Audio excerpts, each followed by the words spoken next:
여러분 안녕하세요. 방금 소개받은 정균승입니다. 다시 인사 올리겠습니다. 반갑습니다.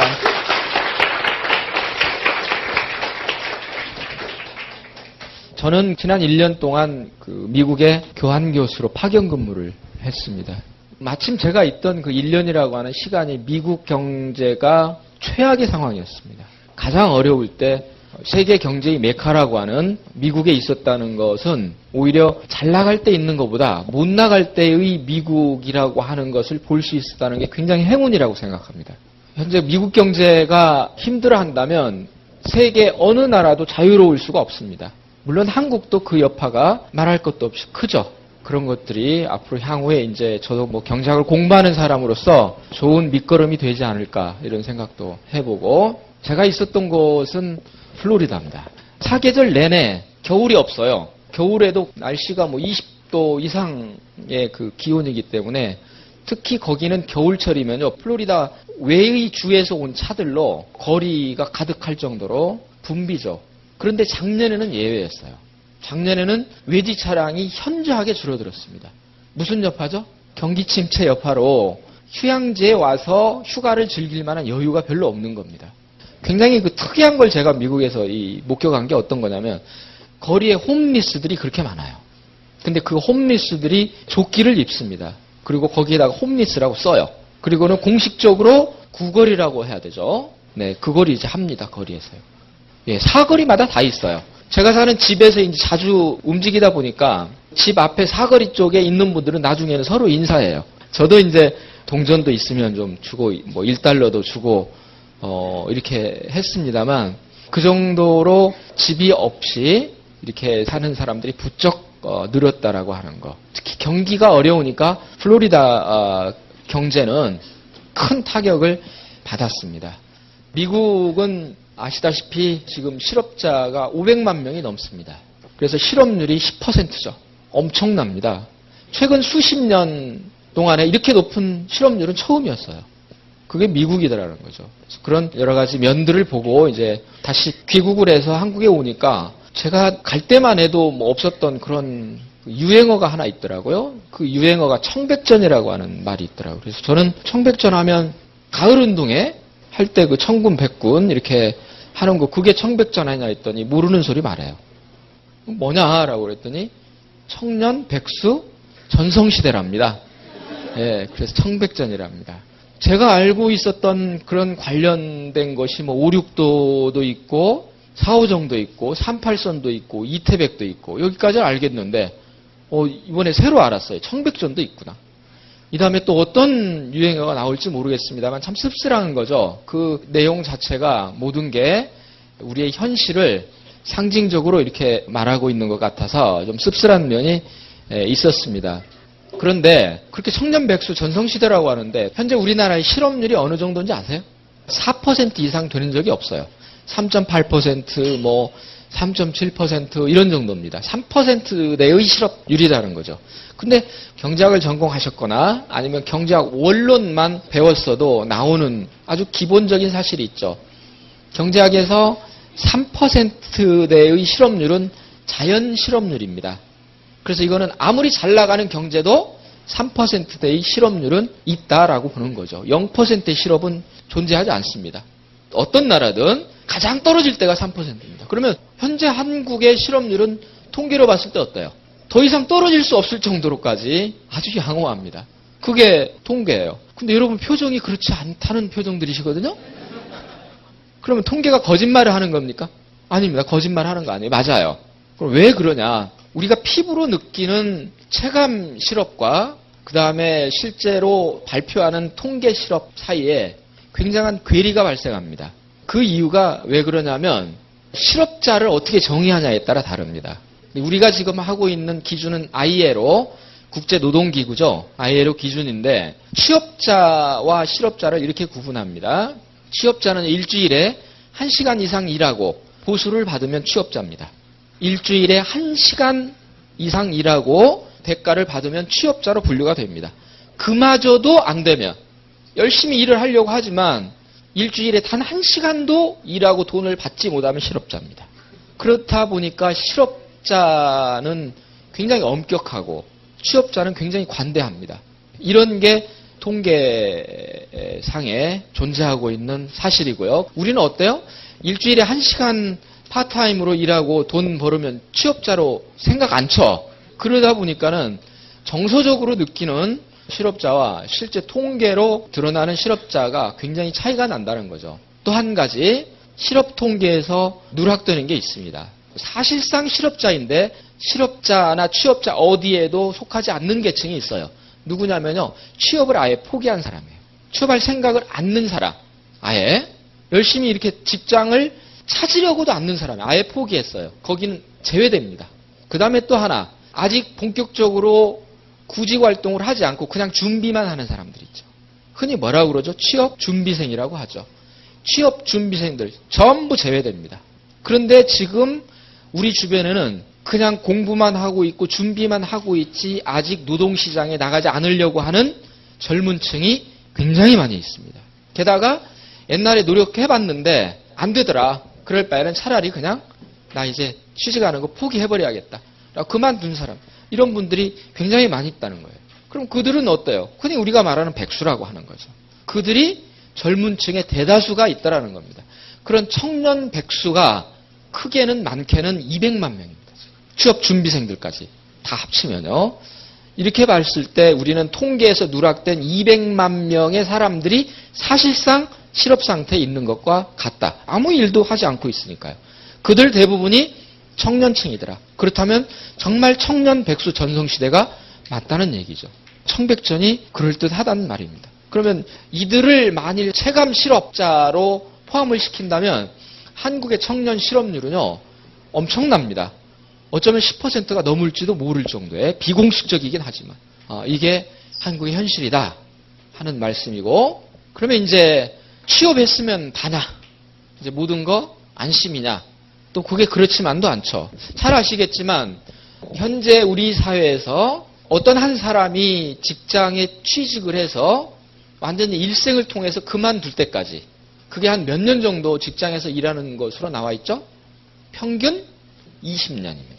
직장 생활, 어떤 사람이 태어나서 평균적으로 대학을 졸업하고 남자의 경우에 직장에 들어가서 완전히 직장을 떠나는 그게 한 20년 된다는 거죠. 다시 말한다 20대 후반에 첫 직장에 들어가서 40대 후반이 되면 직장 생활은 영원히 그만두는 게 평균적으로 지금 한국의 실태입니다. 그러면 이제 20년인데 그 20년 동안은 한 직장에만 있느냐? 그렇지 않죠. 또 평균적으로 보면요. 4년 내지 5년에 한 번씩 직장을 옮깁니다. 그러면 직장 생활 20년 동안에 몇 개의 직장? 4개 내지 5개의 직장을 전전하다가 그만두는 겁니다. 한 4년, 5년 좀 직장에서 일하면서 이제 업무에 어느 정도 익숙하고 잘 하겠다 싶으면 이직을 해야 돼요. 다른 데 가서 또 마찬가지입니다. 이렇게 하다가 이제 끝나면 40대 후반, 50이 됐다고 하죠. 근데 우리 평균 수명이 지금 몇 살이죠? 80이거든요? 그러면 30년. 이 30년은 직장 생활이 아닌 그 어떤 다른 경제 활동을 하면서 경제 문제를 해결해야 되겠죠. 아니면 어때요? 직장에 있는 동안에 나머지 30년 쓸 돈을 다 벌어놔야 됩니다. 이 20년 동안 현재 소비를 위해서 써야 되는 거 말고 또 미래 소비를 위해서 저축을 해놔야 된다는 거죠. 30년 동안. 그런데 어떻습니까? 현실이.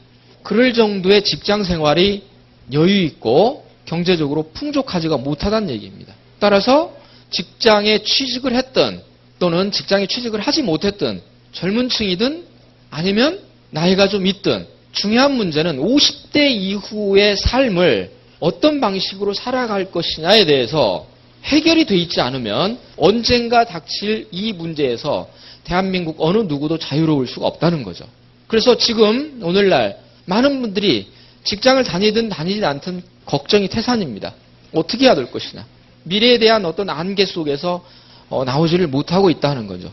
한편으로는 그렇습니다. 왜 세상이 이렇게 됐을까? 10년 전만 해도 그러리라고 생각은 했는데 10년 사이에 이렇게 많이 변했나? 그럼 앞으로 10년 후에는 괜찮을까? 지금 경기가 안 좋으니까 이럴 거다. 앞으로 경제가 우리가 좋아져서 다시금 도약을 하게 된다면 그때 이런 문제도 자연적으로 해결되지 않겠냐라는 희망을 갖는 건 좋습니다. 그러나 그건 어디까지나 희망사항입니다. 앞으로 그런 일은 없을 거라고 저는 감히 진단을 해봅니다. 왜? 이제는 직장의 시대가 끝났기 때문입니다. 무슨 말씀이냐면 한 300년 전에 그 당시의 선조들은 그 전에는 전부 경제활동을 하는 게 어디에 주안점이 두었냐면 농사였어요. 농업입니다. 농업. 다시 말해서 농업사회였습니다. 수천 년 동안. 그러다가 산업혁명이 일어나고 나서부터 뭔가 변화가 있었죠. 그래서 혁명이라고 하는 거 아닙니까? 산업혁명 이후에 사회가 달라지기 시작하더라. 어떻게 해요? 산업사회로 가더라. 산업사회의 특징은 뭐예요? 기계와 공장을 통해서 대량 생산을 하게 되는 거예요. 대량 생산을 해낼 수 있는 경제 수단이 필요합니다. 그게 뭐예요? 노동자라고 하는 거예요. 그전에는 노동자가 없었습니다. 그 노동자들이 어때요? 공장에 가서 약속한 시간 동안 일을 하고 임금이라고 하는 걸 받더라 하는 거죠. 그런데 그렇게 받는 사람들이 농사 짓는 것보다 나아요. 그러다 보니까 농촌 사람들이 점점 도시로 가게 되죠. 이러면서 이제 본격적인 산업사회가 온 거고, 직장은 그때부터 생겨났습니다. 농업사회는 직장이란 말 자체가 없었어요. 그러니까 직장의 개념은 불과 200년 정도밖에 되지 않았는데, 요즘 우리가 산업사회란 얘기는 더 이상 안 씁니다. 산업혁명이 있었듯이 요즘 무슨 혁명이 있다고 그래요? 정보, 지식혁명, 정보혁명이라고 그러죠.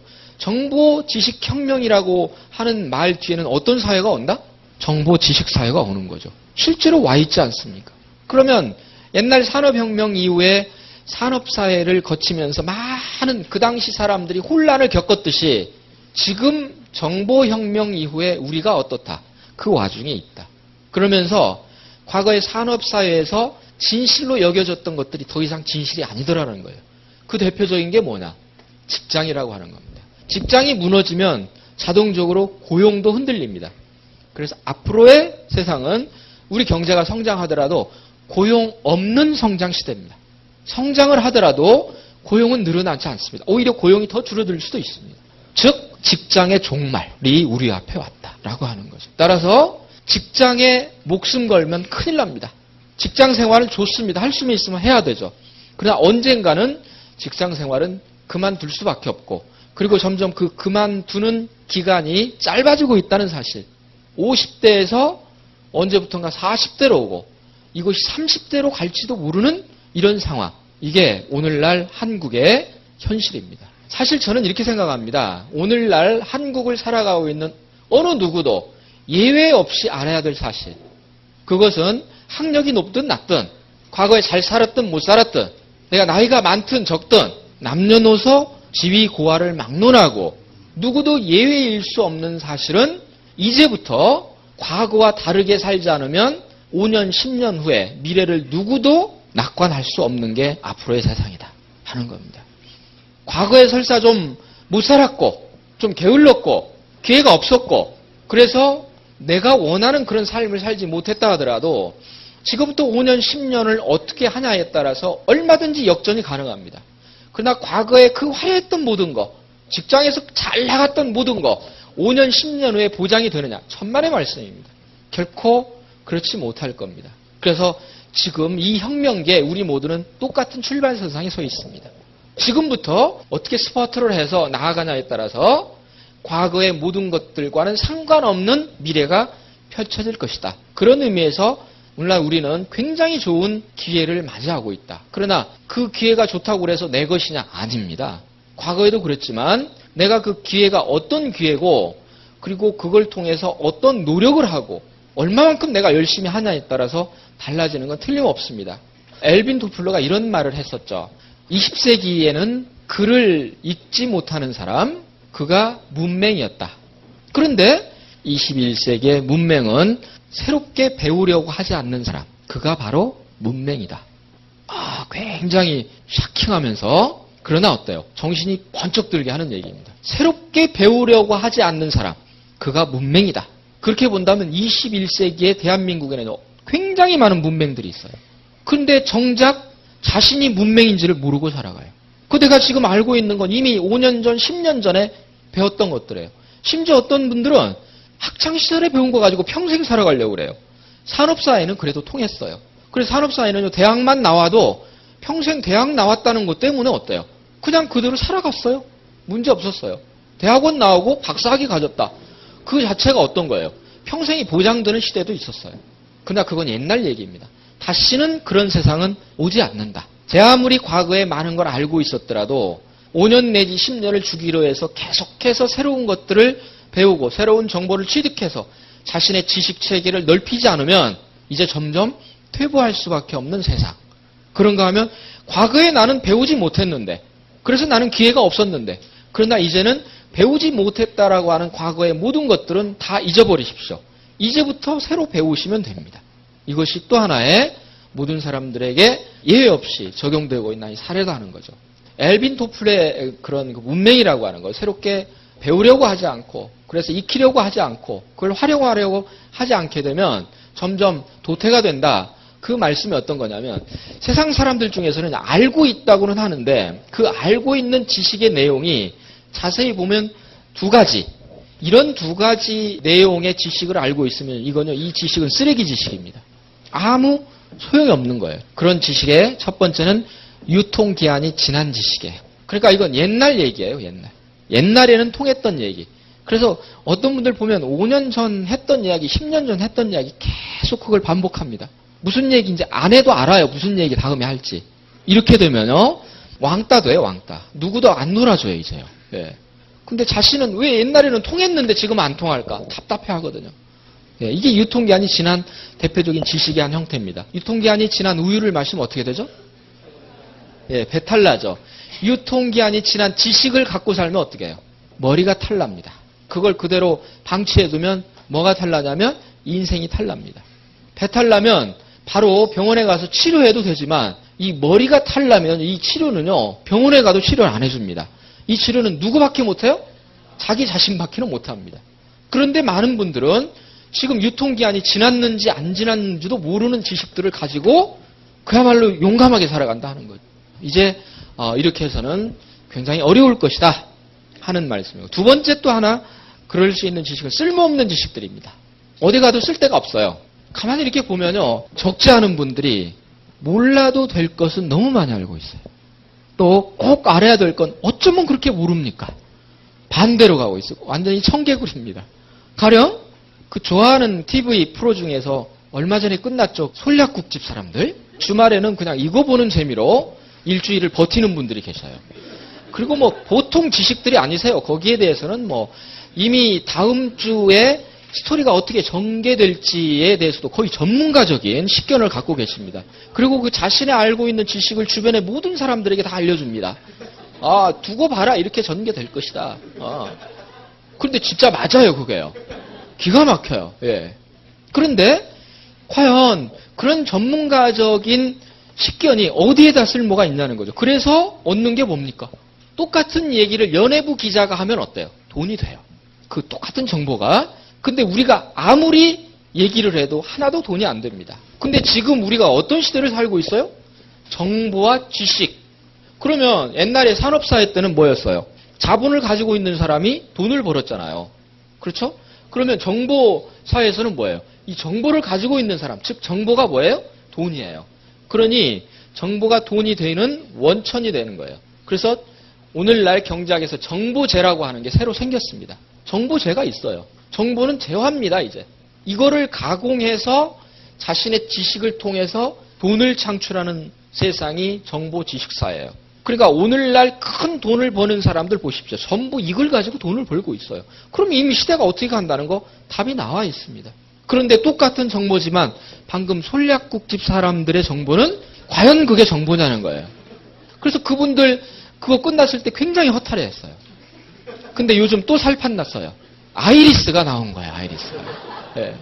예, 완전히 이제 다시 세상을 만난 겁니다. 그래서 이제 아이리스에 완전히 이제 빠져 들어가지고, 아이리스를 또 지금 이제 전파하는데 정말 혼신의 힘을 다해서 이렇게 하고 있습니다. 그런데 이렇게 계속해서 시리즈로 나가다 보면 결국 드라마 함께 살다가 드라마가 종결되면서 나도 종결될 수가 있습니다. 이거 정말 비극이죠. 이러면 안 됩니다. 그래서 보긴 보되 가능하면 쓸모없는 정보들에 대해서 우리가 지불해야 되는 시간과 노력을 좀 줄여야 됩니다. 그 대신에 상대적으로 꼭 알아야 될 것, 반드시 이거는 알아야 되겠다. 여기에 대한 많은 시간과 또 노력을 기울여야 되는 게 현실이 아닌가 그런 말씀 드리면서 반드시 알아야 될 것들 많은 정보들 중에서 오늘 저는 한 가지만 말씀드립니다. 그게 프로슈머라고 하는 겁니다. 지금 세상은요, 프로슈머 세상입니다. 옛날에 20세기는요, 소비자라고 하는 말이 있었어요. 그런데 이제 21세기는 과거의 소비자들을 다른 이름으로 부릅니다. 프로슈머라고 하죠. 그러면 이 프로슈머가 어떤 사람들이냐 하면, 전에는요, 제가 그 강의를 할 때 프로슈머가 뭔가에 대해 설명하는데 한 30분 정도 시간 할애했습니다. 왜냐하면 다 모르니까요. 이 얘기를 자세히 하지 않고는 그 다음 얘기를 할 수가 없거든요. 근데 지금은 안 해도 돼요. 왜? 고등학교 교과서에도 나오는데요. 고등학교 졸업하면 프로슈머라고 하는 말은 다 알고 갑니다. 젊은 층일수록 이 말은 누구나 알죠. 근데 연세가 지긋할수록 프로슈머는 점점 가까이 하기에는 너무 멀어요. 이게 프로슈머예요. 그런데 사실은 우리 모두가 프로슈머다. 이거는 뭐예요? 프로듀서는 생산자죠. 그 다음에 컨슈머라고 하는 소비자의 합성어죠. 그래서 앞에 프로, 뒤에 슈머가 합쳐서 프로슈머가 된 겁니다. 그럼 생산자는 어떤 사람이죠? 생산활동을 하고 돈을 버는 주체입니다. 반면에 소비자는 누구예요? 소비활동을 하고 돈을 쓰는 경제 주체가 소비자다라고 하는 거죠. 20세기에는 생산자와 소비자가 엄격하게 분리가 됐습니다. 그런데 지금은 어떻게 된다고요? 두 개가 프로슈머로 통합이 된다 하는 거고, 경제가 점점 복잡해지게 되니까 중간에 이들을 연계시켜 줄 수 있는 다리 역할을 하는 계층이 있었습니다. 이게 뭐예요? 이제 유통을 담당하는 분들이죠. 이거를 뭐 디스트리뷰터라고도 하고 그렇습니다만 여기에 이제 유통자들이 있었다는 거죠. 따라서 어찌 보면 오늘날 민간 경제는 생산자와 유통자 그리고 소비자가 어우러져서 경제를 형성해 나간다. 이렇게 볼 수 있겠습니다. 그런데 21세기에는 이 모든 것들이 분리된 게 아니라 하나로 통합되더라는 거예요. 어찌 보면 퓨전입니다. 퓨전. 그래서 저는 프로슈머를 이렇게 부릅니다. 21세기 카멜레온형 소비자, 21세기의 카멜레온형 경제 주체. 이게 프로슈머입니다. 도대체 어떻게 해서 카멜레온과 같냐? 프로슈머는요, 세 가지 역할 중에 어딘가를 하는 그런 소비자입니다. 기본적으로는 소비예요. 그 중에서 어떤 사람들은 보다 소비자형인 프로슈머로 남습니다. 그런가 하면 어떤 사람들은 생산자적인 프로슈머가 되죠. 또 어떤 분들은 유통자적인 그런 프로슈머로 활동을 합니다. 간단하게 제가 도대체 어떻게 하면 그렇게 할 수 있느냐 하는 것을 말씀드린다면, 소비자형 프로슈머는요, 여러분 보통 그 평소에 쌀을 산다, 쌀을 판다고 그럽니까? 라면을 뭐 산다, 또는 뭐 일반 생필품을 살 때 어디 가서 사시죠? 예, 마트에 가서 사시죠. 마트에 회원 카드가 있으시죠? 예, 그 카드를 가지고 구입하면 전부 어때요? 결제가 돼서 그게 다 포인트로 적립이 되죠. 포인트로 적립이 돼서 어느 정도 일정한 포인트가 누적이 되면 그때 뭐예요? 소위 말하면 캐시백으로 해서 돌려받죠. 그러면 이걸 이제 뭘로 돌려받냐면, 사실은 캐시백은 현금으로 돌려받아야 되는데 현재는 어때요? 현물이죠, 현물. 현물로 돌려받습니다. 그 액수만큼을 돌려받는다는 거죠. 혹시 이런 소비하지 않고 아직도 그냥 동네 골목의 슈퍼마켓에서 구입하고 계시는 분은 안 계시죠? 그러면 모두가 이런 소비를 하면 프로슈머가 되는 겁니다. 왜냐하면 이 소비 자체에서 포인트가 적립이 돼서 어떠니까요? 돌려받기 때문입니다. 그래서 이제는 소비가 그냥 소비가 아니라 어때요? 돈을 버는 소비가 되는 거죠. 그럴 수 있는 가장 소극적인 형태가 소비자형 프로슈머입니다. 대한민국의 거의 대다수가 여기에 속하죠. 두 번째, 이제 생산자형 프로슈머는 어떤 분들이냐면요, 기업이요, 신제품을 개발할 때 먼저 시장에 바로 내지 않고 시제품을 만들어서 소비자들에게 샘플로 선정한 소비자들에게 미리 써보게 합니다. 그리고 나서 그 제품이 어떤가를 평가하도록 합니다. 그러면 새로 나온 제품이 어떤 점은 좋은데 어떤 점은 조금 불편하고 부족하고 맛이 떨어지고 색깔이 좀 이상하고 각양각색의 의견들을 올리겠죠. 그걸 반영합니다. 그래서 비로소 최종품을 만들어서 시장에 출시하면 이런 과정을 거치지 않는 것보다 훨씬 시장의 반응이 좋습니다. 그러니까 점점 기업들이 이와 같은 방식의 마케팅을 쓰고 있습니다. 그러면 이들은 누구냐? 기본적으로 누구예요? 소비자예요. 처음 써본 소비자들이죠. 그리고 이러한 평가를 해주고 공짜로 해주지 않아요. 돈을 받습니다. 그러면 이렇게 한 소비는 어떤 거예요? 이 소비 자체가 돈을 받는 원천이 되는 거예요. 그러면 이들은 무슨 역할을 했나? 그냥 소비자로만 나온 게 아니라 신제품을 생산하는 과정에 참여한 겁니다. 그러니 어때요? 생산자형 프로슈머죠. 그래서 요즘 기업들은요, 자체 직원들만이 생산하지 않습니다. 소비자들과 같이 합니다. 대표적으로 그렇게 해서 만들어서 큰 히트를 친 상품이 있습니다. 그게 어떤 거냐면요. 몇 년 전에 한 휴대폰 제조 회사가 대학생 50명에게 어떤 아이디어도 좋다. 디자인, 색상, 그 휴대폰 안에 들어가는 모든 컨텐츠, 너희들 마음대로 모든 아이디어를 총동원해봐라.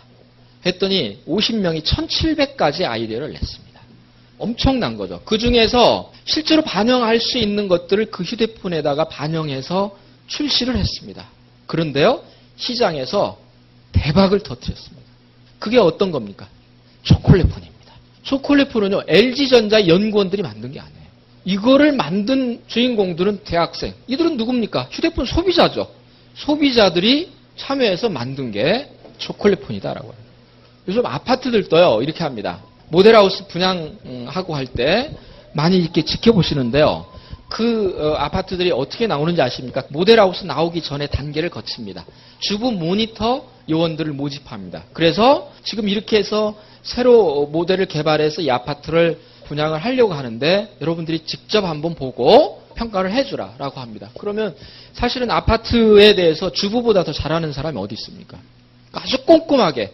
이거는 주방이 이런 건 조금 문제가 있고, 그 다음에 색상이 이렇고, 어디가 좀 불편하고, 거실은 어떻게 꾸미는 게 좋고, 이런 아주 꼼꼼한 아이디어를 제공해 줍니다. 그러면 미처 생각하지 못했던 것들을 이 아파트 제품에 반영을 하죠. 그렇게 해서 딱 모델하우스 공개하면 엄청난 인기예요. 그러니까 아파트 회사들이 이거를 계속 도입하고 있어요. 50명에서 100명 정도의 주부들이 지금 그냥 집에서 살림만 하는 게 아니에요. 그럼 이들은 누굽니까? 아파트 소비자거든요. 소비자인데 어디에 참석하고? 생산자 활동을 하고 있어요. 프로슈머입니다. 그래서 점점 앞으로 이 생산자형 프로슈머는 확대가 될 겁니다. 기업이 이제 소비자와 생산을 같이 하는 시대가 열렸다 하는 거죠. 그 다음에 이제 세 번째 유통자형 프로슈머가 있습니다. 이것이 사실 오늘 제가 여러분들과 더 자세하게 얘기를 하려고 하는 겁니다. 왜 그러면 이렇게 장황하게 본론만 얘기하지 다른 얘기들을 했느냐라고 하면, 이 자리에 계시는 여러분들 중에는 앞으로 어떤 비즈니스라고 하는 걸 생각하고 여러분들이 독자적인 어떤 사업이라고 하는 그런 차원에서 생각을 하고 계신다면 꼭 알아둬야 될 것이 있습니다. 내가 지금 하고 있는 활동이 어떤 활동인가? 가치는 있는 것이고 경제적으로 의미는 있는 것인가? 그 다음에 우리 경제에 어떤 기여를 할 것인가를 알지 못하고 한다면 거기서 성과를 올릴 수가 없어요. 내가 하는 건 이러한 세상, 시대 속에서 어디에 속하는구나. 그렇다면 거기에서 내가 할 수 있는 역할을 최선을 다해서 하게 된다면 나뿐만 아니라 국민 경제에도 기여를 하는 거구나. 그런 자긍심과 긍지를 가지고 하시는 것과, 하기는 하는데 그냥 뭐가 뭔지는 몰라. 근데 도움이 된대. 그러니까 하는 거하고는 시간이 가면 갈수록 차이가 나죠. 그렇다면 유통자형 프로슈머는 어떤 일을 하는 분들이냐 하면요. 주체는 누굽니까? 프로슈머입니다. 프로슈머가 주체가 되면서 이들이 하는 비즈니스의 형식은 네트워크 마케팅입니다.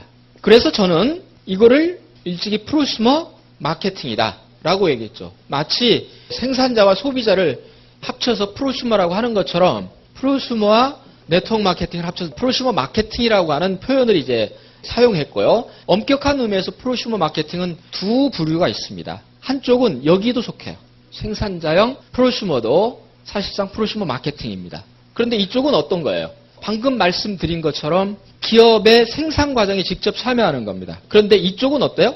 과거에 유통 과정에 참여하는 겁니다. 이 두 가지의 방식이 다를 뿐입니다. 그래서 저는 이 프로슈머 마케팅을 또 다르게 어떻게 부르냐면 21세기의 네트워크 마케팅이다. 21세기 네트워크 마케팅이 프로슈머 마케팅이다. 그럼 21세기 네트워크 마케팅, 20세기 네트워크 마케팅과 뭐가 어떻게 다르냐? 다릅니다. 어떻게 다르냐면요. 그동안 존재해왔던 20세기 네트워크 마케팅이 나왔죠. 미국에서 나왔습니다. 나왔는데 이 네트워크 마케팅을 하는 분들은 누구였냐면 명칭 그대로 디스트리뷰터예요. 여러분 사전을 찾아보시면 디스트리뷰터가 어떤 뜻으로 나와 있습니까? 이거는 이제 분배를 담당하는 분배자 내지는 배포자 또는 대리점 이런 뜻도 있고 또 유통자를 디스트리뷰터라고 합니다. 공식적으로 네트워크 마케팅을 하는 분들은 디스트리뷰터라고 하는 명칭을 씁니다. 지금도 이 명칭을 쓰고 있습니다만 이거는 지금 20세기 그대로입니다. 법이라고 하는 건 늘 어때요? 앞서가지를 못합니다. 늘 뒤에서 따라오는 게 법이죠. 지금 현재도 공식 용어는 디스트리뷰터인데 디스트리뷰터는 뭐예요? 판매원입니다. 그럼 20세기에 네트워크 마케팅을 했던 분들은 누가 했느냐? 판매원들이 했어요. 다만 어떻게? 혼자 하는 게 아니고 직접 판매 방식에서 혼자 하는 건 어떤 거예요? 방문 판매는 거기에 속하겠죠. 근데 이거는 어때요? 그룹으로 하는 거죠. 어떻게? 상위 판매자와 하위 판매자가 같이 협동을 하는 겁니다. 그래서 서로 같이 디스트리뷰터로 등록을 하고서 활동을 하는 거죠. 그래서 이렇게 해서 활동한 모든 실적이 회사와 약속한 어떤 보상 플랜에 대해서 그렇게 갔던 거죠. 그러니까 이걸 한 주체는 누구다? 판매예요. 그러니 이 20세기 네트워크 마케팅 어떤 사업이냐면 판매 사업입니다. 우리나라 말로는 뭐라고 이걸 표현하죠? 다단계 판매라고 하는 겁니다. 다단계 판매는 판매 사업입니다. 그리고 이렇게 할 수 있는 것은 이 네트워크 마케팅 회사가 가지고 있는 제품의 수가 많으면 수십 가지예요. 경우에 따라서는 이보다 더 적을 수도 있습니다. 그러니 이걸 가지고 매출을 올리기 위해서는 팔지 않으면 안 됩니다. 이것이 그동안 존재해왔던 지금도 존재하고 있는 네트워크 마케팅 20세기 방식입니다. 그런데 21세기의 방식은 근본적으로 다릅니다. 여기서 굉장히 많은 분들은 잘 이해가 안 될 거예요. 어떻게 다르냐면 여기에 주체는 프로슈머다라는 거예요. 판매원이 아닙니다. 그럼 프로슈머는 어떤 분들이었죠? 기본적으로 소비자예요. 소비하면서 여기서 받느냐, 여기서 받느냐 이 차이일 뿐이에요. 그런데 이 프로슈머라고 하는 분들이 활동하려면 활동 무대, 환경이 있어야 돼요. 이 환경은 인터넷이 구축되지 않고는 못합니다.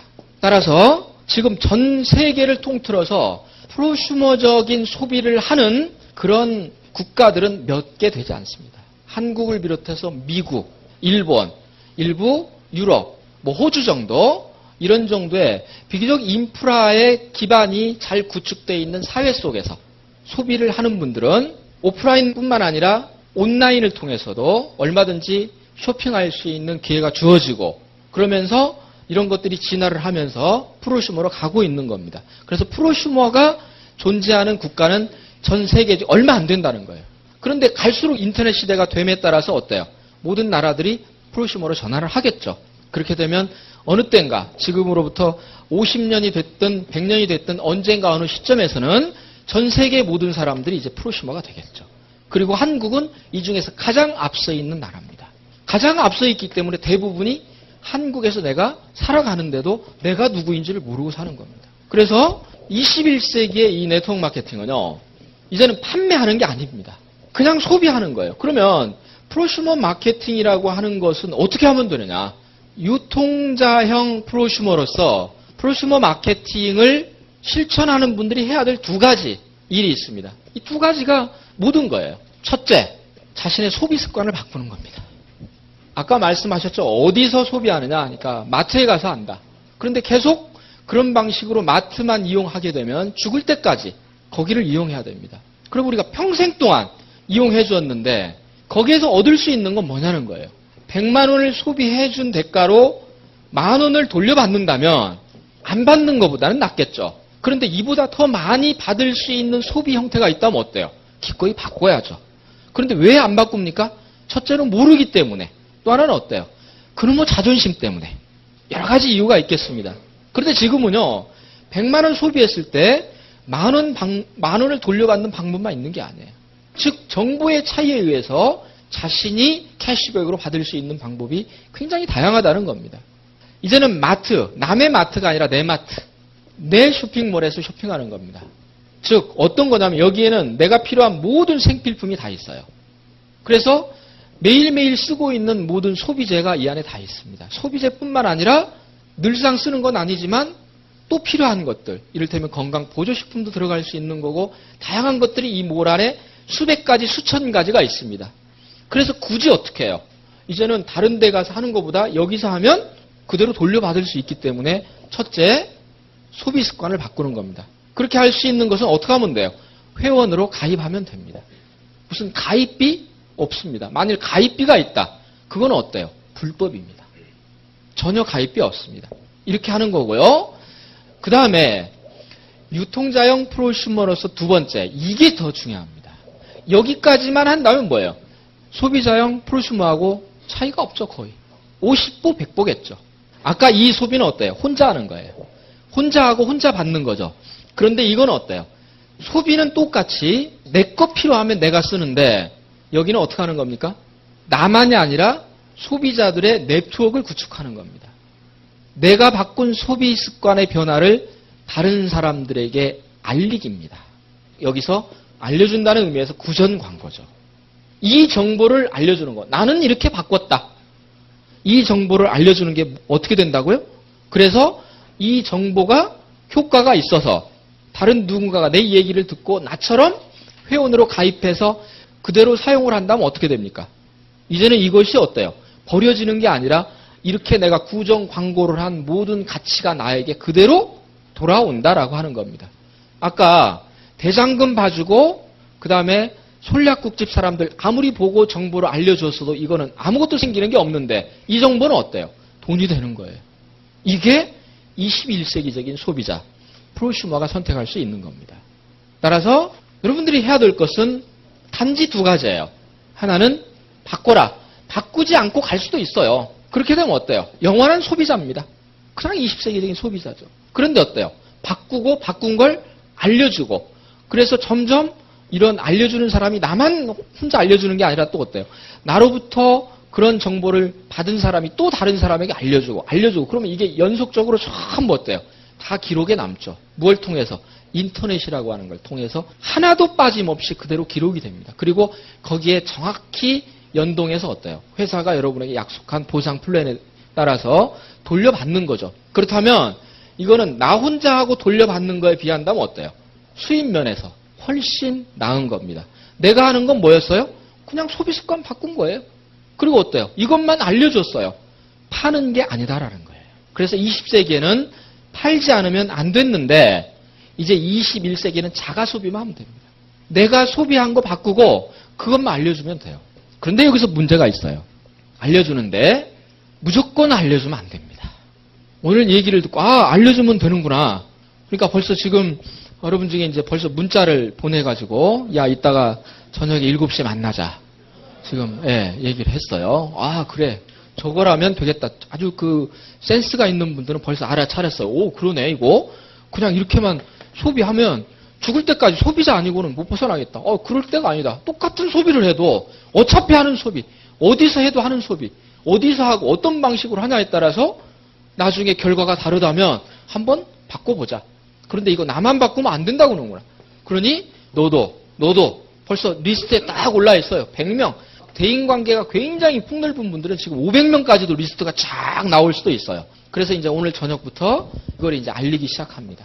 알려야 한단다 해서. 근데 이렇게 알리는 건 무조건 알리는 거예요.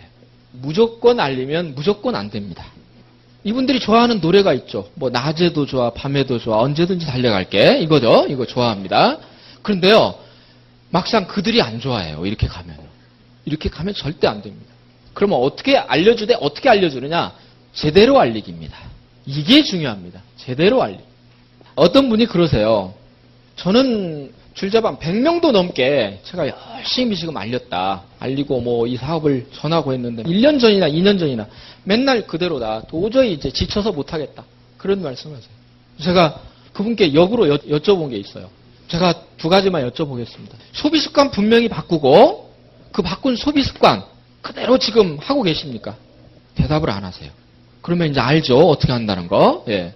그 다음에 혼자서 하십니까? 함께 하십니까? 혼자서 한대요. 나홀로 사업하신 거예요. 열심히 해요. 열심히 하는데 나홀로 사업이 되면 결국 어디로 가냐면 사람 사업으로 갑니다. 그래서 회원 가입은 잘 시켜요. 기가 막히게 잘 시켜요. 그런데 어때요? 시간이 갔는데 이들이 어디론가 다 사라졌어요. 밑 빠진 독에 물 붓기를 한 겁니다. 이렇게 하면 10년 아니라 평생에도 하나 많아요. 하지 말으셔야 돼요. 이렇게 할 바에는. 그래서 회원 가입은 잘 시켜요. 기가 막히게 잘 시켜요. 그런데 어때요? 시간이 갔는데 이들이 어디론가 다 사라졌어요. 밑 빠진 독에 물 붓기를 한 겁니다. 이렇게 하면 10년 아니라 평생에도 하나 많아요. 하지 말으셔야 돼요. 이렇게 할 바에는. 왜 그러냐? 이 사업은요, 혼자 하는 게 아닙니다. 어떻게 하는 거예요? 여러분들의 스폰서와 파트너와 함께 하는 겁니다. 2인 삼각경기입니다. 그래서 아까 제가 낮에도 좋아 밤에도 좋아 언제든지 달려갈게. 진짜 그런 분들이 계세요. 그게 누구예요? 스폰서라고 하는 분이죠. 이분들은요, 여러분들을 도와주지 못해서 안달이에요. 그냥 부르기만 하면 5분 대기조입니다. 그러면 의심이 가시죠.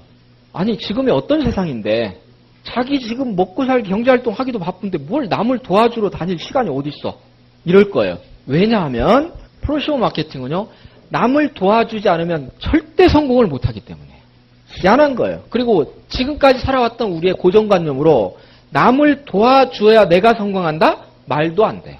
왜? 우리 사회의 모든 패러다임은 승패예요. 내가 이기기 위해서는 눌러야 돼요. 그런데 21세기는요, 이게 아니에요. 윈윈! 같이 이기는 거예요. 정보는 내가 가지고 있으면 남이 못 갖는 게 아니에요. 내가 나눠주면 줄어드는 게 아니라 내가 나눠주면 더 커지는 거예요. 그게 정보예요. 이게 재화예요. 그럼 어떻게 해요? 나눠줘야 돼요. 나눠줄수록 같이 이겨요. 제가 지금 드리고 있는 말씀, 이 말씀을 드리면서 저는 이게 사라집니까? 없어집니까? 아니거든요. 그대로 남아있어요. 근데 여러분에게 이게 뭐가 되는 거예요? 정보가 됩니까?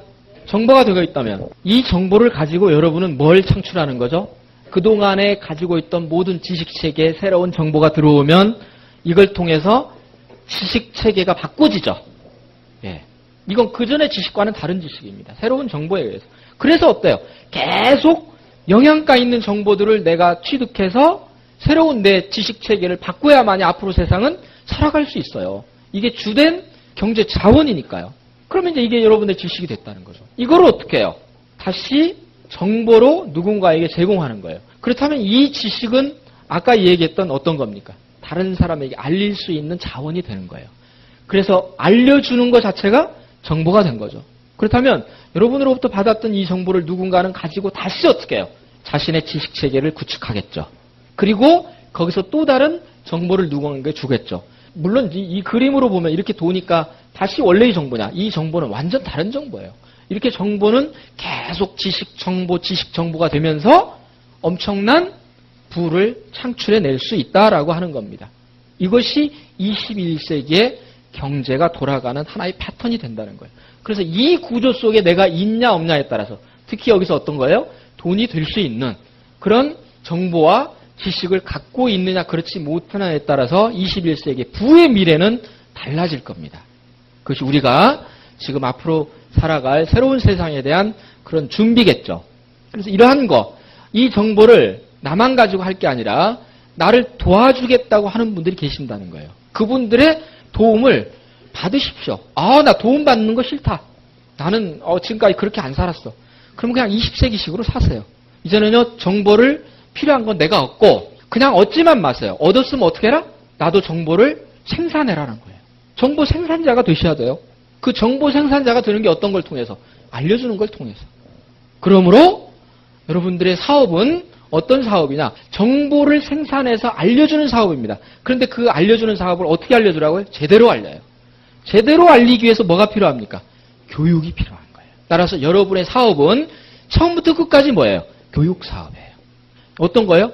필요한 정보를 필요한 사람들에게 알려주는 것 자체가 뭐가 된다? 21세기 부가 된다는 거예요. 그래서 어때요? 이 사업은요, 즐겁게 하는 거예요. 아주 즐겁게. 근데 즐겁지 않을 이유가 없잖아요. 왜요? 여러분들이 해야 되는 건 옛날처럼 똑같이 하는 거예요, 그냥. 다만 어떤 거예요? 이거를 재밌게 알리기만 하면 되는 겁니다. 그 알리는 거의 모든 것이 교육 시스템에 달려 있습니다. 왜 저를 지금 여기에 부르셨죠? 저는 전혀 상관이 없는데 저를 부르신 이유가 제가 판단하기에는 여러분들 바로 이것이 교육 사업이기 때문에, 그래서 많은 정보를 얻어야 되기 때문에 저한테 정보를 좀 제공해 주십사라는 의미에서 여기에 초대를 했을 겁니다. 그것만 보더라도 이것은 그렇구나. 정보라고 하는 걸 통해서 내가 정보 생산자가 돼야 되겠다. 그래서 어때요? 정보 생산자를 잘하려면 이게 교육이라고 하는 것밖에 없다. 그래서 내 그룹에 있는 교육 시스템 안에 들어가서 같이 하는 겁니다. 여러분 얼마든지 도움을 받으시고 또 여러분도 도와주실 수 있으면 된다는 거예요. 그런데 여기서 지금 제가 시스템이라고 하는 말을 사용했습니다. 시스템. 이 시스템은 부자들이 돈 버는 방식입니다. 부자들은 그렇지 않은 사람들과는 근본적으로 돈을 버는 방식이 다릅니다. 아무리 부자를 꿈꿔도 부자들이 돈 버는 방식대로 벌지 않으면 절대 돈 못 법니다. 열심히 일하면 되지 않나요? 아니요. 누구는 열심히 일 안 합니까? 그러나 열심히 일한다고 해서 부자는 안 됩니다. 왜? 부자들이 돈을 버는 방식은 자신이 일하는 게 아니라 바로 이 시스템이 일하도록 하는 겁니다. 도대체 그러면 내가 일을 하지 않았는데도 어떻게 부자가 될 수 있느냐? 제가 몇 가지 예를 들어드릴까요? 은행에 10억 원, 현금으로 10억 원이 예금이 돼 있습니다. 그러면 한 달에 지금 한 어느 정도 나올까요? 10억 예금하신 분들 얼마 나와요, 지금? 네? 아직 안 해봤어요? 나중에 하실 거 아닙니까? 예, 그때 확인하세요. 얼마 나오는. 아마 지금으로 하면 대략 한 400만 원 나오지 않을까요? 그냥 이건 써도 되고 나오는 거 안 써도 돼요. 처음에는 재밌어서 나중에는 쓰기도 질려요. 그럼 그냥 놔두세요. 놔두면 어때요? 여기서 또 놔둔 것이 더 불어나가지고 나중에는 410만 원도 나오고 그래요. 이제 점점. 이런 것이 됩니다. 그럼 쓰다 보면 어때요? 쓰는 것도 지쳐요. 어느 정도 있으면 10억 원 정도가 돼 있으면요. 그러면 이 돈이 생기는 데서 내가 일을 한 겁니까? 하나도 일한 거 없어요. 누가 일했어요? 예금이라고 하는 시스템이 일을 한 겁니다. 부자들은 이렇게 합니다. 직접 현장에 쓰이지 않아도 돈이 생겨요. 누가 돌아가니까? 시스템이 돌아가니까. 건물을 가지고 있어요. 아니 5층짜리 건물만 있다고 한번 해보죠. 5층짜리 건물을 소유하고 있는 사람이 5층에 전부 임대를 해주었습니다. 그럼 매월 어때요? 임대 소득이 발생하죠. 그런데 이 건물 주인은 어때요? 그러기 위해서 당신이 직접 뭐 청소하고 모든 거 다 관리합니까? 않거든요? 나타나지도 않아요. 그런데도 어때요? 매년 어때요? 건물의 주인은 꼬박꼬박 임대 소득으로 해서 점점 부가 늘어납니다. 이건 소유주 자신이 일했어요. 건물이 일했어요. 건물이 일했어요. 건물은 시스템입니다. 땅을 가지고 있어도 마찬가지죠. 땅을 빌려줘서 거기서 생산활동이 이루어졌다. 그러면 어때요? 땅이 일을 해요. 이렇게 돈을 버는 거예요. 또 하나 대표적인 게 이제 기업 하는 거죠. 기업도 시스템입니다. 이때 기업은 누가 일을 합니까? 종업원들이. 종업원들이 일을 대신 해주죠. 그래서 어때요?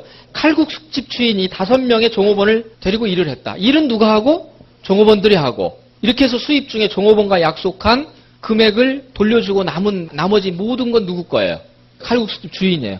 칼국수집 주인은 굳이 꼭 여기에 없어도 됩니다. 그러나 꼬박꼬박 돈은 벌립니다. 칼국수집이라고 하는 시스템이 있으니까.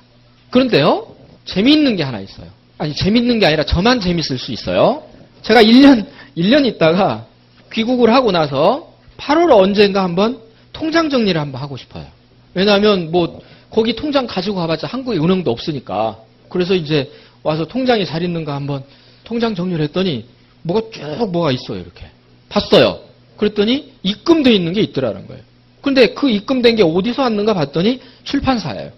제 책, 제가 그동안 출간했던 책 1년 동안에 팔렸던 부스만큼 여기에 대한 인세가 들어오고, 또 테이프 제작한 거 이게 팔린 거에 대해서 또 인세가 들어오고, 이런 것들이 1년 동안 통장에 이렇게 돼서 쫙 나중에 남은 금액을 보니까요, 제법 돼요. 그런데 1년 동안 제가 한 일이 뭐예요? 아무것도 한 거 없어요. 그런데 통장에는 들어오고 있어요. 지난달에도 들어왔고 이번 달에 들어오고 있다는 거예요. 이건 누가 일한 거예요? 책이 일했고 테이프이 일했어요. 책이 시스템인 거고 테이프이 시스템이 되는 겁니다. 아니, 다른 얘기 할 것도 없이 지금 여기서 우리가 지금 얘기하고 있는 거, 저는 지금 강의를 하고 있죠? 그러면 이를테면 90분 동안 강의를 했을 때 제가 강의한 거에 대해서 저는 일을 했죠. 그러면 이 강의를 한 거에 대해서 여러분들이 저에게 강의료를 줄지 안 줄지는 모르겠습니다만, 예, 그런 강의 안 줄래 하면 가야지 어떡합니까? 안 준다는데. 예. 근데 만약 주신다면 어때요? 저는 시간당 일한 거에 대한 보수죠. 이거는 근로소득입니다. 그렇죠? 그런데 오늘 강의한 것이 테이프로 제작이 됐어요. 그래서 다음 달에 출시가 돼서 이제 전국적으로 팔리기 시작합니다. 이렇게 해서 우리가 지금 하고 있는 얘기가 계속 누군가를 통해서 구입이 되신다면 이 테이프는 어때요? 이거는 나에게 인세로 들어오는 거죠. 왜? 이 저작권이 나의 권리거든요. 이 권리를 사용한 거에 대해서 저는 당연히 뭐예요? 권리 사용료를 제가 받아야 돼요. 권리 수입인 거죠. 그게 로얄티인 겁니다. 그렇다면 어때요? 이때부터는 누가 일해요? 테이프라고 하는 시스템이 일하는 거예요. 오늘 저는 강의 한 번 했는데 이 테이프 팔리는 계속 내내 저는 어때요? 아무것도 할 일은 없어요. 통장 한번 확인만 한 달에 한 번씩 하면 됩니다. 그것도 귀찮으면 나중에 하면 되고요. 어디 나가는 것도 아니에요. 그러면 어때요? 이것도 시스템입니다. 그러니 시스템을 통해서 돈을 벌 수 있는 방법 많아요. 아주 좋은 거 저쪽에 밖에 자판기 있죠. 저 자판기 옆에 자판기 주인이 붙어 있습니까? 없어요. 못 봐요, 우리는 자판기 주인. 근데 누군가가 자판기를 다 이용하거든요. 그리고 주인은 언제나 닫습니까? 아무도 없을 때 조용히 와서 여기 있는 거 다 가져가고 유유히 사라집니다. 다음 날도 똑같은 일을 반복합니다. 그럼 어때요? 누가 이래요? 자판기가 일하는 거예요. 이것도 시스템이지 뭡니까? 여러분, 가장 매력적인 건 시스템으로부터 수입이 나올 수 있는 나만의 시스템을 만들어야 돼요. 이래야 부자가 될 수 있는 문을 드디어 들어설 수 있어요. 여러분들도 이럴 수만 있으면 얼마나 좋습니까? 그런데 제 말씀 드리면서 은행에 10억이 예금이 있는 것도 아니고 무슨 5층짜리 건물이 있는 것도 아니고 땅을 가지고 있는 것도 아니고 책을 만들어낼 수 있는 여건도 안 내고 테이프 제작은 하려면 할 수 있는데 이게 나갈지 걱정되고 그 다음에 무슨 자판기 한 대라도 설치해야겠는데 이미 웬만한 자리에는 다 설치돼 있고 그럼 뭐 어떡하란 얘기냐. 지금까지는 그랬어요. 그래서 매력적인지는 아는데 못했어요. 그러나 드디어 우리에게도 누구나 시스템으로부터 수입이 생길 수 있는 길이 열렸다는 거예요. 기회가 왔어요. 그게 뭐예요? 바로 유통자형 프로슈머. 21세기 네트워크 마케팅인 프로슈머 마케팅은 소비자 네트워크라고 하는 시스템을 만들므로써 이것이 가능하다 하는 거예요. 따라서 저는 프로슈머 마케팅은 21세기가 우리에게 준 최고의 기회입니다. 다만 이거를 기회로 보느냐 그냥 흘려버리는가는 개인의 문제입니다. 그건 선택하기 나름이죠. 나는 상관없어. 그러면 그 방식대로 가시는 거고 그거 그렇게만 볼 것이 아니네 라고 한다면 여러분들은 공부하셔야 됩니다. 왜? 과연 정말 그런지 어쩐지 그것을 아는 데는 하루 이틀이 시간이 필요한 게 아닙니다. 굉장히 많은 공부를 해야 돼요. 이게 알 것 같죠? 아니에요. 쉽게 못 알아요. 절대. 알았다라고 하는 분들 안 것 같은데 조금 있으면 또 모를 것 같아요. 그래서 계속 그런 과정을 반복하면서 적어도 제가 볼 때는 1년 이상 공부를 하셔야 됩니다.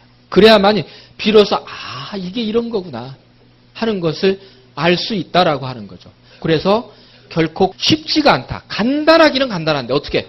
내 소비 습관 바꾸고 그거 어때요? 어차피 하는 소비 옛날 방식대로 이제 다른 사람들 위해서 아니 그만큼 대형마트 몇몇 재벌들 위해서 국민 모두가 그만큼 돈 벌어줬으면 됐지. 언제까지 그들 배만 부릴 것입니까? 우리는 뭡니까? 이제 그건 아니다. 나도 내 거 챙겨야겠다. 나만 하는 게 아니라 내 주변의 소중한 사람들 같이 해야 되겠다라고 하는 인식의 전환. 그럼으로써 그거를 더불어 같이 여러분들이 많은 분들에게 알려주는 거. 그 자체가 비즈니스가 될 수 있다면 나도 하겠다. 그런데 나 혼자 하는 게 아니더라. 함께 한다. 나에게 도움을 주는 누군가가 있고 나도 또 도움을 줄 수 있다면 그거는 할 수 있겠다라고 한다면 그게 바로 투게더 비즈니스가 되는 겁니다. 따라서 이 사업은 누구나 할 수 있습니다. 그러나 또 누구나 성공할 수는 없다. 왜? 중간에 성공하기까지의 과정이 만만치가 않기 때문입니다. 그런데요, 세상에 성공하기 쉬운 게 어디 있습니까? 지금 삼성이랄지 현대를 한번 보십시오. 3대째 하고 있지 않습니까? 처음에 이병철 회장이랄지 정주영 회장 얼마나 많은 고생을 했습니까? 5년, 10년 평생을 일궈서 겨우 기업의 기반을 다졌고 2세 체계에서 지금처럼 이제 올려놨고 3세들이 어떻게 할지는 두고 봐야 알겠죠. 수십 년 걸려서 기업을 본궤도에 올려놓는 겁니다.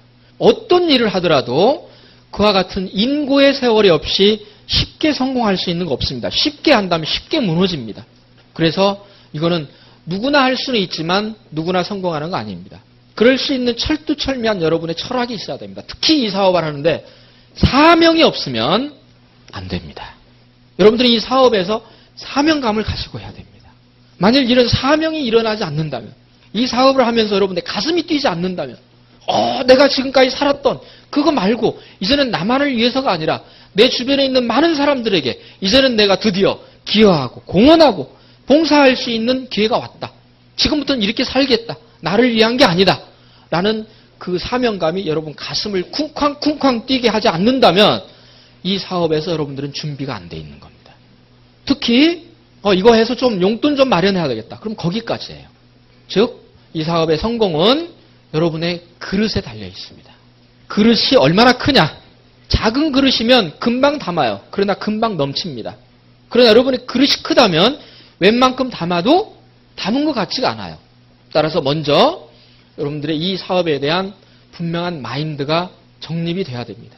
이 사업은 누구나 쉽게 참여할 수 있습니다. 왜? 들어가는 게 하나도 없으니까요. 그러나 그러기 때문에 어때요? 누구나 쉽게 그만둘 수 있습니다. 그만둔다고 말도 안 해요. 떠날 때는 말없이 해요. 네.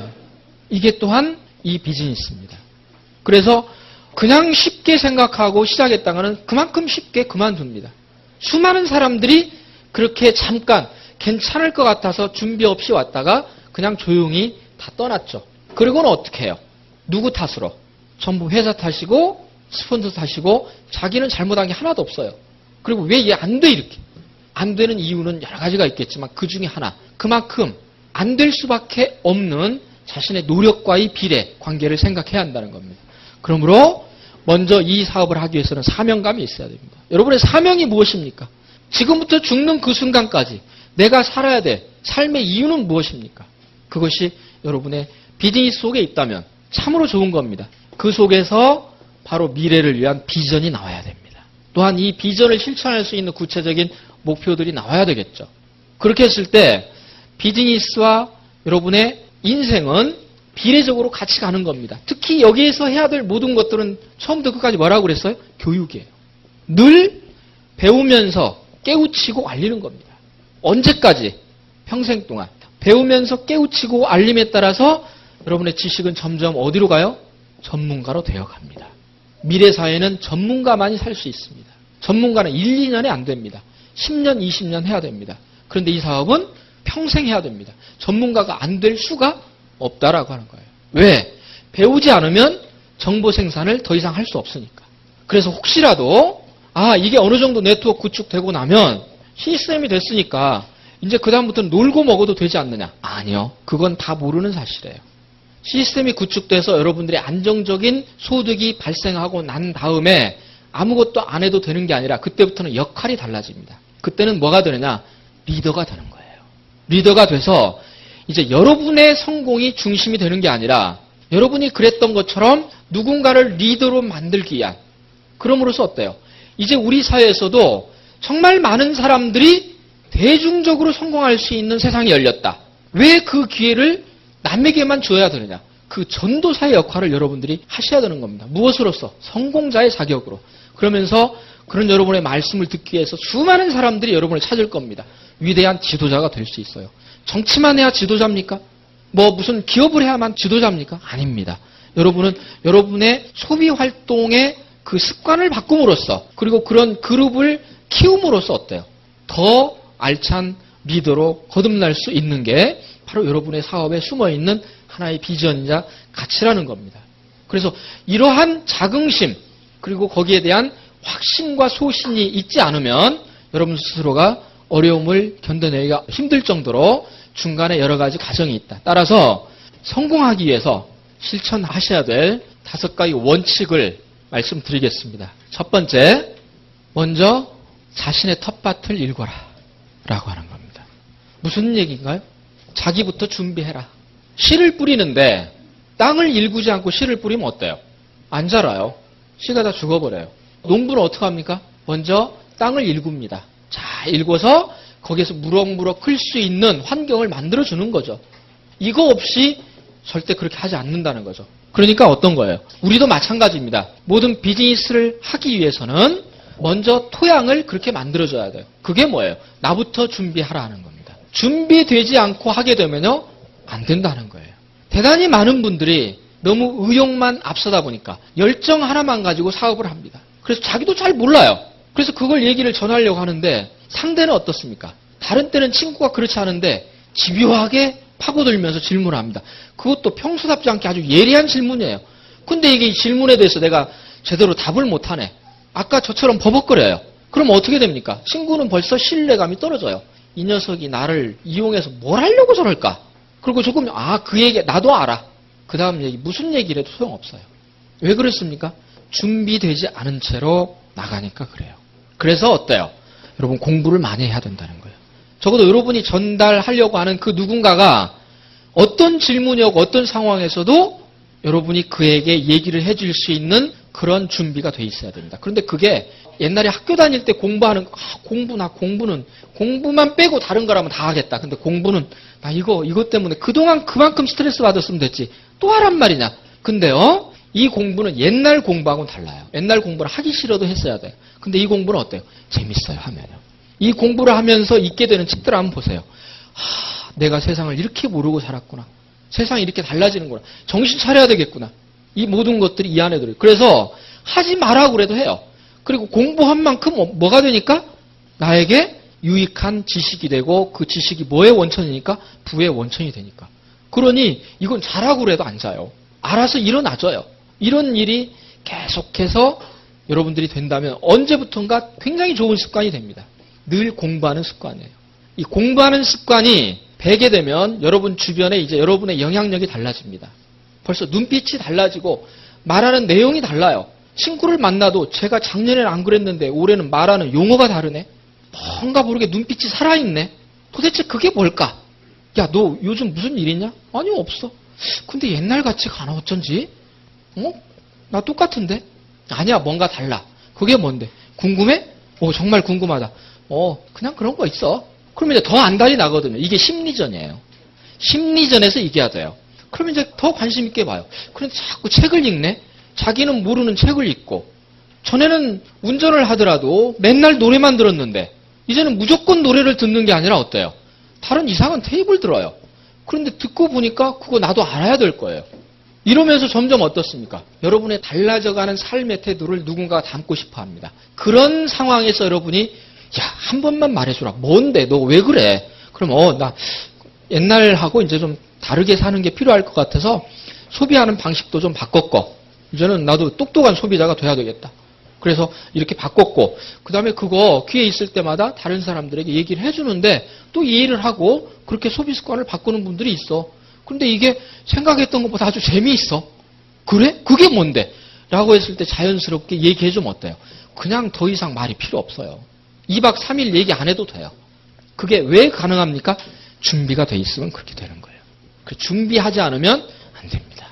두 번째는 좋은 씨앗을 뿌리십시오. 쭉정이 같은 씨앗을 뿌리면 거기에서 열매가 안 맺힙니다. 그 표현이 제가 좀 심했는지는 모르잖아요. 어떤 거냐면요. 여러분이 알리는 사람 아무나 알리면 안 된다는 얘기예요.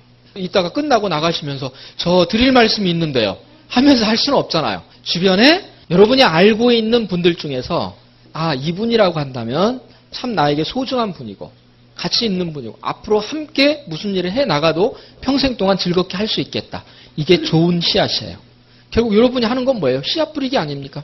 좋은 씨앗을 뿌리십시오. 앞으로 또 10년 후에 어떤 미래가 있을지는 모르지만 지금까지의 10년보다 앞으로의 10년이 더 발전할 수 있는 계기가 된다면 앞으로 여러분 주변에서 잠재적으로 여러분과 같이 이 비즈니스를 해야 될 파트너들은 곳곳에 많이 있습니다. 그러나 아무나 그렇게 하지는 마십시오. 그래도 자원은 충분히 많이 있습니다. 왜?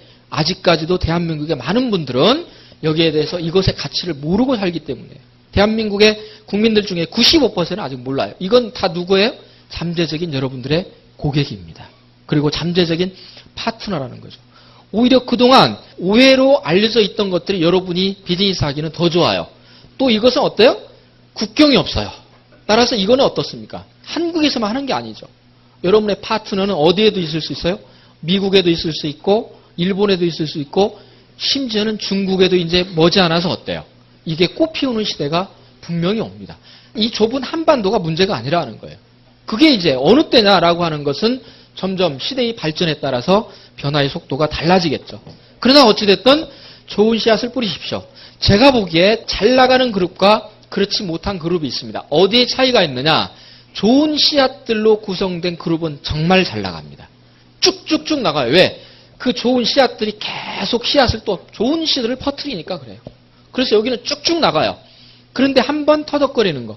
그래서 영양가가 없는 씨앗은 아무리 해도 어때요? 죽어요. 이거 죽고 나면 이 다음에는 기대할 게 없어요. 그래서 완전히 달라집니다. 시간이 갈수록. 따라서 좋은 씨앗을 뿌리는 거 아주 중요합니다. 세 번째, 뿌리기만 하면 답니까? 시간과 정성을 들여 가꾸라. 씨만 뿌리고 다른 데 가서 또 씨 뿌린다고 돌아다녀요. 그러고 나서 한 6개월 돌아왔어요. 잘 자라고 있는가? 다 죽어버렸어요. 다 죽어버렸어요. 왜요? 씨가 혼자 자랄 수 있습니까? 안 돼요. 적어도 이 씨앗이 지상에 나와서 줄기와 가지와 잎을 통해서 꽃을 피우고 열매를 맺게 하기 위해서는 일정한 기간 동안 정성을 들여서 가꿔야 됩니다. 그래서 물도 뿌려주고 거름도 주고 햇빛도 좀 쏘여주고 바람도 막아주고 이러면서 스스로 성장할 때까지 어때요? 돌봐줘야 됩니다. 이것을 생략하면 아무리 씨 뿌리고 다녀봤자 소용없다 하는 거예요. 그래서 10명, 100명에게 이 사업을 전하는 것도 중요하지만 전한 한 분에게 시간과 공력을 들여서 키우는 것도 중요합니다. 아무리 많이 알려주면 뭐합니까? 다 죽어버리면 소용없어요. 단 하나의 씨앗이라도 좋은 씨앗이 풍성하게 자랄 수 있도록 해주는 것. 세 번째, 이게 뭐예요? 여러분들이 이제 일단 회원으로 등록을 한 다음에는 꾸준히 어때요? 스폰서 역할을 하는 거겠죠. 그것이 여기와 관련이 있을 겁니다. 네 번째는요, 수확할 때까지 인내심을 가지고 기다려라. 여기서 제가 이제 인내라고 하는 말을 썼는데요. 여러분의 사업은 인내의 비즈니스입니다. 왜? 적어도 어쩌면 2년 내지 3년은 여러분이 기대하는 수입이 발생하지 않기 때문입니다. 이거를 오해하시면 안 됩니다. 하면 바로 1년 안에 막 끝낼 것처럼 천만의 말씀입니다. 이렇게 해서 1년에 엄청 잘할 수는 있지만 그 다음부터 이제 서서히 어때요? 무리수를 가한 것에 대한 후유증이 나타납니다. 그래서 이거는 차곡차곡 하세요. 거품이 끼면 언젠가 그 거품은 버블은 터지기 마련입니다. 따라서 이 사업은 100m 단거리 경주가 아니에요. 42.195km의 마라톤입니다. 초반에 오버페이스 하면 처음에는 1등해요. 그런데 잡히는 건 시간 문제입니다. 그렇게 하지 마십시오. 여러분의 레이스를 운영하는 전략이 있어야 됩니다. 그 전략에 따라서 인내심을 가지고 페이스를 유지하셔야 됩니다. 오버페이스 하면 반드시 탈난다. 적어도 2, 3년 정도는 좋아. 별 수입이 생기지 않아도 좋아. 다만 나로부터 시작한 내 소비자 네트워크가 탄탄하게 구축만 되면 돼. 그러므로 처음부터 이 사업을 하면서 이것을 본업으로 삼지 마십시오. 이걸 전업으로 하지 마십시오. 처음에는 부업으로 하십시오. 부업으로 해도 충분합니다. 처음부터 모든 거 그래, 직장 내가 언젠가는 나가려고 했는데 드디어 때가 왔다. 내일 당장 사표 쓰고, 내일은 일요일이니까 모레 사표 막 써가지고 내고, 그 다음에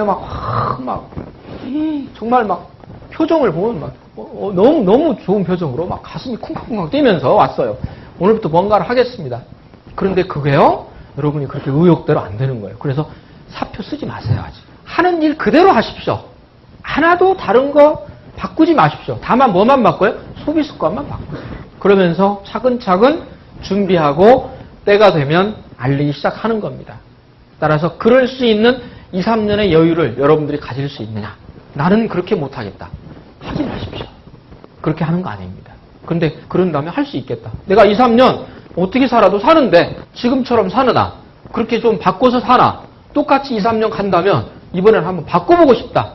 그런 마음이 강하시다면 한번 바꿔보십시오. 그러나 아직 확신이 안 섰다라고 한다면 그대로 살아가십시오. 그러나 어느 순간 이거 아니다라고 한다면 다시 알아보실 필요도 있죠. 그래서 이 사업은 처음에 쉽게 봤다 그만두었던 분들이 또 나중에 어느 시점에서 다시 보고 오신 분들이 제대로 하는 분들도 계세요. 근데 그분들이 무섭게 해요. 이런 겁니다. 왜? 그전에는 몰랐던 것들이 살다 보니까 진짜거든요. 그렇구나, 아니구나. 이럴 수도 있다는 겁니다. 그래서 이 사업은요, 마치 대나무가 성장하는 것과 같은 그런 마인드를 가지셔야 됩니다. 우후죽순이란 말이 있죠. 이 우후죽순이란 말은 대나무가 그만큼 빨리 자란다는 어떤 의미겠는데, 그런데 그건 오해에서 비롯됐어요. 대나무는요, 그렇게 빨리 성장하지 않습니다. 처음에 대나무는요, 땅속에서요, 지상으로 먼저 나가는 게 아니라 뿌리 내림 작업부터 합니다. 이게 2년, 어떤 건 3년 정도. 없어요. 이 위에는 아무것도 없어요. 그러니 대나무가 지금 있는지 없는지도 몰라요. 그런데 어느 날 갑자기 죽순이 올라옵니다. 이때부터는요, 세상에서 가장 빨리 자라요. 가장 빠른 시간에 가장 크게 높이 자랄 수 있는 게 지구상에서 대나무입니다. 그런데 이렇게 되기 위해서 뭐가 있었어요? 이 기관이 있었어요. 똑같습니다. 이 기관을 통해서 여러분들은 뿌리 내림 작업을 해야 됩니다. 그리고 이게 뿌리 내림 작업이 되고 난 뒤에 비로소 어때요?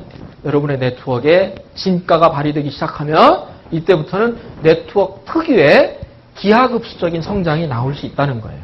과연 이 기간을 이겨낼 수 있느냐가 이 비즈니스의 성공을 가름하는 중요한 갈림길입니다.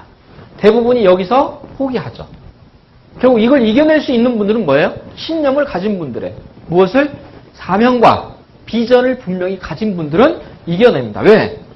어떻게 해도 마찬가지인데 이거 없이 살아도 마찬가지고 이렇게 해도 살아도 마찬가지라면 이제 과거처럼 안 살겠다는 거예요. 나는 이제 뭔가 다르게 지금 당장은 아니더라도 언젠가 그럴 수 있는 이게 2020년이 되더라도 이제는 그렇게 가보겠다 라고 한다면 2020년 이전에 이미 어때요? 이렇게 나올 수 있는 거죠. 이게 네 번째입니다. 마지막 다섯 번째. 자신의 성공 스토리를 세상에 널리 퍼뜨려라. 여러분의 성공 스토리를 이제 세상에 알려야 될 때입니다. 여기까지 해서 인내심을 가지고 여러분들이 해서 이렇게 했으면 이것으로 나는 끝나는 게 아니에요. 이때부터는 어때요? 이제는 여러분들의 삶이 아니라 어때요? 살면서 나만을 위해서 산다는 건 슬픈 일이에요. 여러분 언젠가 기회가 된다면 내가 돈이 있던 능력이 있던 누군가 나보다 불우하게 살고 힘들게 사는 분들 도와주고 싶으시죠? 네. 그게 가장 아름다운 삶입니다. 세상에서 가장 아름다운 건 나보다 누군가를 위해서 도와줄 수 있을 때입니다. 그러나 도와주기 위해서는 내가 갖지 못하면 못 도와줍니다. 아무리 돕고 싶어도 경제적인 여유가 없으면 누구를 도와줍니까? 그거는 도와준다 하더라도 일시적인 것뿐이에요.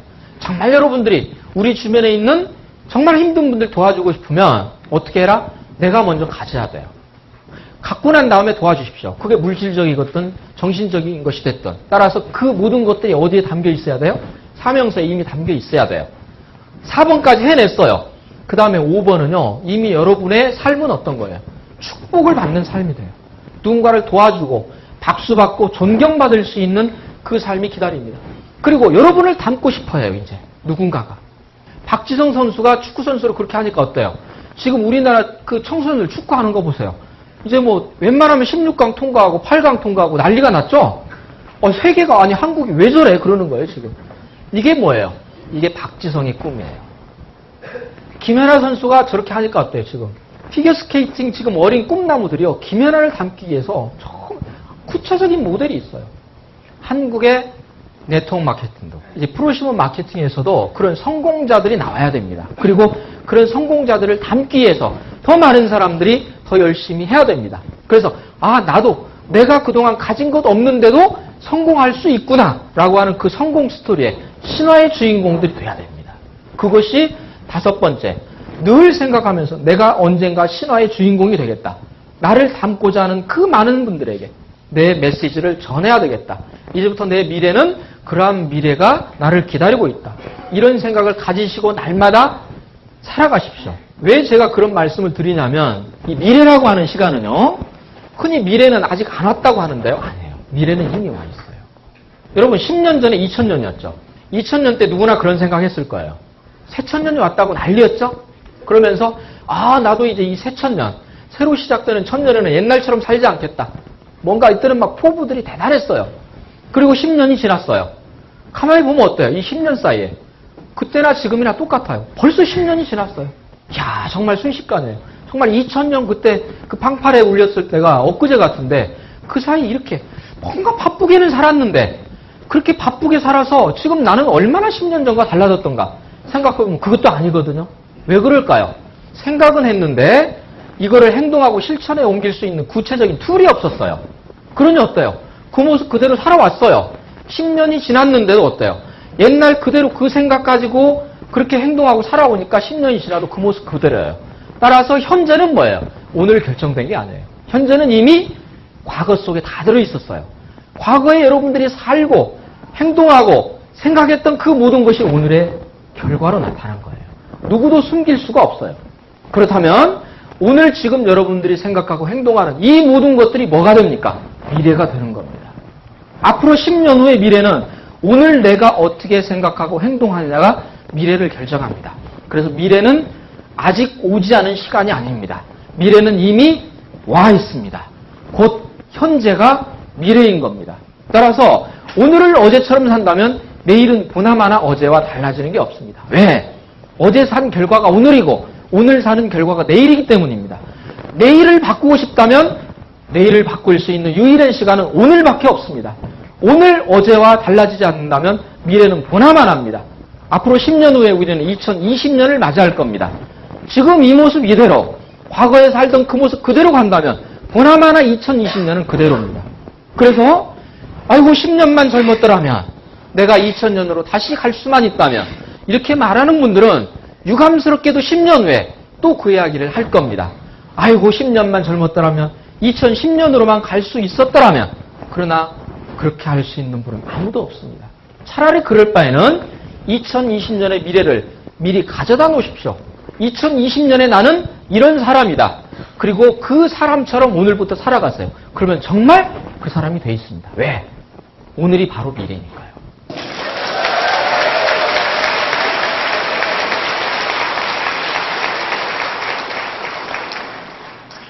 제가 모두의 현실이 굉장히 어렵다고 그랬습니다. 점점 직장은 힘들어집니다. 취업할 수 있는 길이 참 막막합니다. 그러다 보니 많은 분들이 결국 어떻게 해요? 자영업으로 나갑니다. 자영업으로 나가는데 현재 지금 우리 산업 구조가 1차, 2차, 3차 산업 중에서 그냥 당연히 3차 산업이 가장 많습니다. 많은 분들이 종사하죠. 그 3차 산업 중에서도 자영업자 비율이 30%입니다. 세계에서 가장 높아요. 미국보다도 3배가 높습니다. 그것도 어때요? 전부 영세 자영업. 그런데 이 경쟁이 얼마나 치열합니까? 자영업의 대부분은 어떤 거예요? 음식점을 한다랄지, 무슨 슈퍼를 한다랄지, 이와 같은 누구나 아무 준비 없어도 돈만 있으면 하는 거예요. 그러니 어때요? 여기에는 경쟁이 너무 치열해요. 더군다나 요즘 어떻습니까? 대기업들이 SSM이라고 그래서 이제는 동네 슈퍼마켓까지 다 잠식하는 세상입니다. 갈수록 어려워질 겁니다. 그런데 대안이 따로 없습니다. 정부도 어떻게 할 수 있는 방법이 없어요. 정부가 실업대책이라고 하는 것이 겨우 젊은이들에게 하는 것이 대학 인턴 사원이에요. 인턴 사원 6개월, 1년 지나고 나면 끝이에요. 그걸로 한시적이에요. 그 다음에 좀 영세한 가게들 위해서 어때요? 다른 프로그램에도 그거 취업자들 그냥 그때그때 일당 주고 나면 없어져요. 이거는 누구도 해결을 못해요. 그 다음에 사실상 지금 대한민국의 주부들, 엄청나게 많은 주부들, 얼마나 고학력입니까? 웬만하면 요즘 대학 다 나왔어요.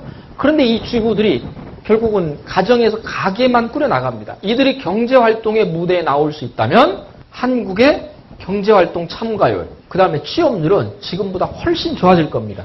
그 다음에 젊은이들 중에서도 내가 직장 생활 들어가기도 어렵지만 들어가고 나서 하는 내 모든 시간을 거기에 투자하는 것보다는 다른 대안이 있다면 그것도 생각해 볼 수 있겠다라고 그랬을 때 지금 200만이 청년백수로 있는데 이들 굉장히 유능한 사람들입니다. 이들이 가려고 하는 게 직장이 아닌 다른 대안들이 있다면 또 선택은 달라질 겁니다.